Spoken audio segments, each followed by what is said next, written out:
Yon mga masters, bali 8 videos, araw-araw tuwing umaga na po tayo mag-a-upload. Maraming salamat sa mga solid kong masters dyan na patuloy pa rin na sumusuporta sa aking mga ina-upload na kwento o videos. At sa mga hindi nag-skip, maraming salamat po sa inyong lahat. At mag-iingat po kayo palagi and God bless. Magandang gabi mga masters, bali ngayon po ay 8 videos po ma-upload ko po sa aking YouTube channel. Tama nga mga masters, 8 videos nga po ma-upload ko. Yon, what's up mga masters? Nandito na naman tayo sa panibagong araw, panibagong kabanata na naman ang pagsasama-samahan natin ngayon guys.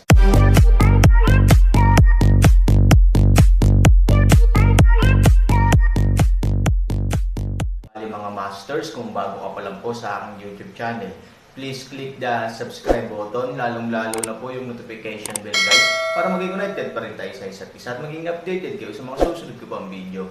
Bali mga masters, bago natin umpisahan ng kwento ay mag-shoutout po muna tayo para sa mga solid nating tagapakinig. Shoutout kay Bobby Enderes at shoutout kay Henry Swan. Yun na nga mga masters, no? Bali hindi na ito patagalin. In 3, 2, 1, let's go!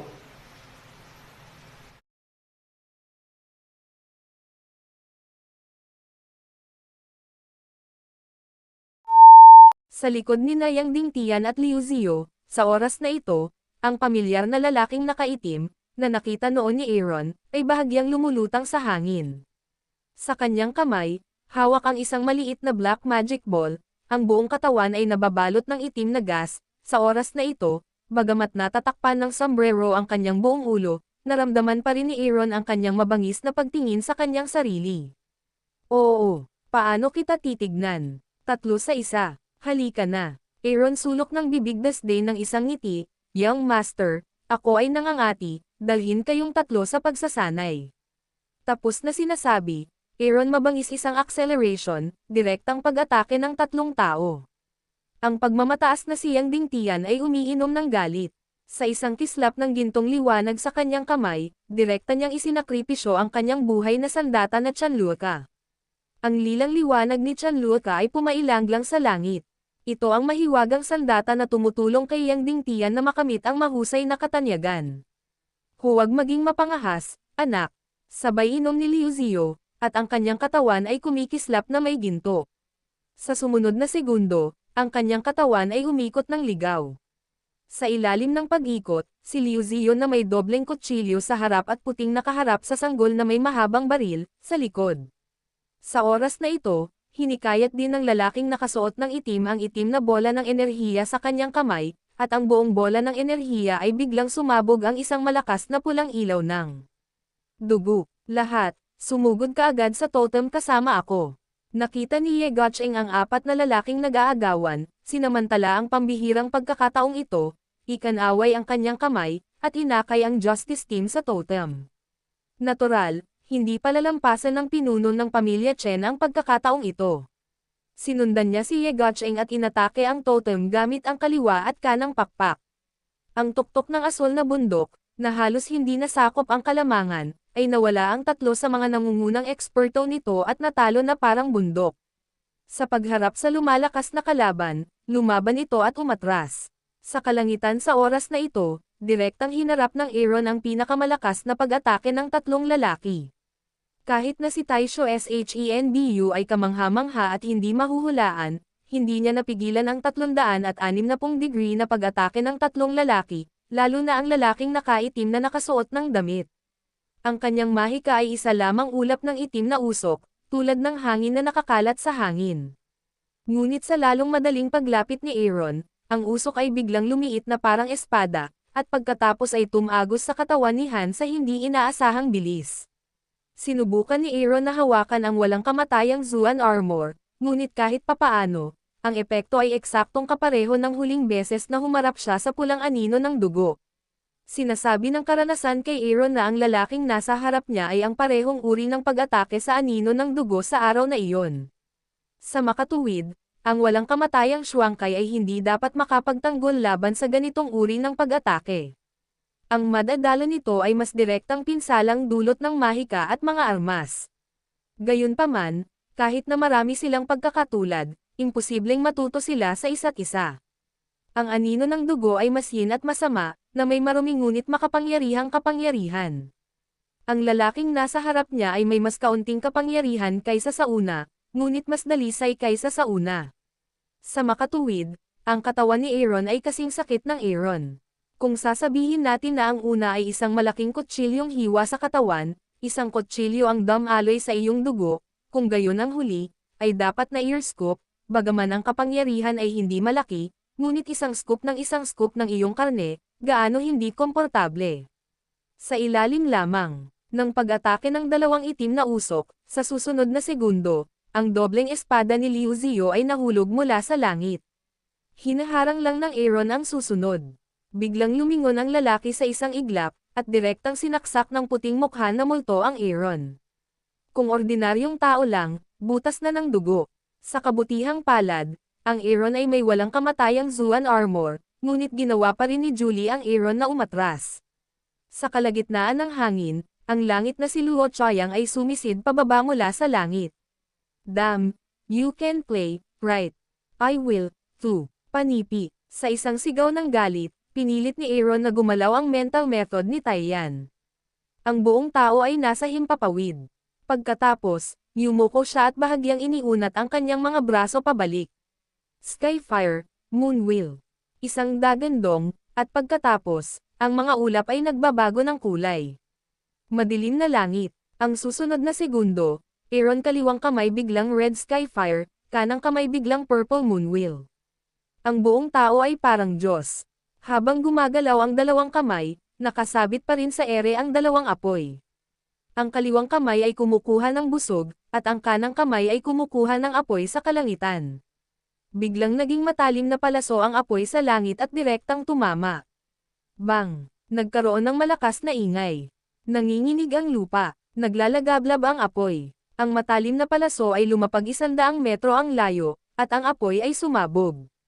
Hindi mabilang na mga tao na walang oras upang umiwas, sa gitna ng pagkabalisa, sa Ningas, biglang nagkatawang tao sa pulbos. Sina Yang Dingtian at Liu Zio, na nasa gitna, ay nasusunog pa rin ng heatwave, kahit na matagal na silang nagmamadaling lumaban at tumakas. Ano ito? Napatingin si Yang Dingtian sa dagat ng apoy sa kanyang harapan, nagulat. Mas magaling pa si Liu Zio. Siya ay nasaraan ng loob at natulala. May namumuong takot pa rin siya kapag naiisip niya iyon. Kung hindi siya mabilis na nakatakas ngayon, ano kaya ang kahihinatnan nito? At ikaw, pinandilatan niya ang itim na roe deer na lalaki sa lupa, at muling inilabas ni Aaron ang busog. Gamit ang kanang kamay, dinampot niya ang purple moonwheel at inilunsad ang isang arrow. Ang mabangis na figure ng lalaking nakasuot ng itim ay lumiit at mabilis na lumipad, sinusubukang gamitin ang kakahuyan upang maiwasan ang pag-atake ng Aaron. Ang buwan ay nagiging kulay ube, ang matalas na arrow ay agad na sumusubaybay, dumaraan sa kagubatan, kung saan ito dumaraan, lahat ay nalalanta. Ang lahat ng mga tao na nahulog sa isang bagong matinding labanan ay hindi napigilan ang kanilang mga aksyon, at ang kanilang mga mukha ay puno ng pagtataka. Obviously, takot na takot sila sa dalawang galaw ni Aaron na biglang sapat para sirain ang langit at lupa. How is this possible? Ngayon lang, gawa ba talaga ng batang yun ang dalawang galaw? May makapagsasabi sa akin, nabulag ba ako? Ang kapangyarihan ng kulog ay napakalakas na kaya nitong sirain ang langit at lupa. Hindi ba't ang ganitong uri ng kasanayan ay ang tunay na Diyos lamang ang makakapaglabas nito? O, Diyos ko! Abnormal ba iyon? Anong uri ng banal na kasanayan ito? Dumarating ang pulang ilaw, ang lahat ay may pulbos, ang lilang liwanag ay dumarating, at ang bawat pulgada ng damo ay hindi tumubo. O, Diyos ko, hindi nakakagulat na ang batang iyon ay naglakas loob na patayin ang apoy sa loob ng 5 minuto. Bagamat mabangis ang siyam na langit na apoy ng apoy na Zuan, ito ay isang manok pagdating sa apoy na ito. May mga ganyang master sa Eternal Sea area, pero hindi siya matutulungan ng 3 naming master. Paano tayo lalaban? Aalis na ako. Sa dami ng tao, biglang may sumigaw, tapos naghagis ng kutsilyo at tumakbo palayo. May 1 at 2. Maraming tao sa kampo sa tuktok ng asul na bundok, pagkatapos na makita ang paglipat ni Aaron, ay natakot na sa labas ng kanilang talino. Nang may makita silang naunang tumakbo, isa-isa nilang ibinaba ang kanilang mga armas at dirdiretsong tumakas palabas. Ngunit ang pinakaunang lalaki, 2 hakbang lang ang layo, ay biglang sumabog sa isang katawan. Isang segundo, laman at dugo pa rin siya. Sa sumunod na segundo, ang oras ay naging hamog ng dugo. Sino ang nangangahas na tumakas, tulad ng taong ito? Nagulat silang lahat at napatingala. Sa di kalayuan ay biglang dumating ang isang magandang figure. Ang mukha ni Luruo ay parang hamog na nagyelo. Puno ng galit ang mga mata niya. Lu, Prinsesa Lu. Biglang sumulpat ang mga takas sa kanilang paanan at hindi na nang ahas na humakbang pa. Isang bungkus ng basura. Si Luruaksen ay nagbigay ng magaan na inumin, at ang kanyang katawan ay lumipad sa isang iglap. Tinapakan niya ang ulo ng mga tumatakas na tao at dumiretso sa Aaron. Sa kanyang paglipad, ang kanyang mahabang puting damit na hinihila ng hangin, magandang tindig, puting palda na estilo, parang diwata, ay dumaan sa lahat. Wow, ang bango naman. Prinsesa talaga, kahit maganda, mabango. Sa gitna ng field, isang grupo ng mga tao na may walang hanggang kapangyarihan sa dagat ay hindi napigil ang tumangalas sa hangin, matako na nakatingin sa lumilipad na Luruaksen. Bigla-bigla, kapag ang mga taong ito ay matako na ngumiti at sinubukan ang kanilang makakaya upang malanghap ang halimuyak sa hangin, ang kanilang mukha ay biglang nagbago. Pagkatapos ay hinawakan nila ang kanilang sariling lalamunan na parang baliw. Kumaibot lang sila ng ilang beses at bumagsak sa lupa. Ilang sandali pa, sila ay naging isang pool ng dugo. Sa kanyang pagbagsak, parami ng parami ang sumusunod sa kanyang pamumuno. Mabilis na tinakpan ni Ye Gotching ang kanyang ilong at sumigaw, ang halimuyak ay lason. Isara ng lahat ang iyong ilong at bibig. Huwag mo itong amuyin. Sa oras na ito, ang Aaron ay hindi natatakot kay Luruaksen. Itinaas niya ang kanyang kamay at dumiretso kay Luruaksen. 2 palad na nagsalubong, palad sa ibaba, biglang sumabog. Naramdaman na lamang ni Aaron ang pagbagsak ng kanyang mga laman loob, at ang buong tao ay hindi maiwasang lumipad ng ilang metro. Si Luruaksen, sa kabilang panig, ay bahagyang umatras. Magandang panloob na kapangyarihan. Ethereal Realm. Bahagyang kumunot ang noo ni Luruaksen at hindi makapaniwalang tumingin kay Aaron. Umaasa sa isang baguhan sa Ethereal World, kaya niyang gawing ganito ang kanyang 3 amo. Ito ay talagang nagpaparamdam kay Luruaksen na kakaiba. Gayunpaman, anong uri ng karunungan si Luruaksen?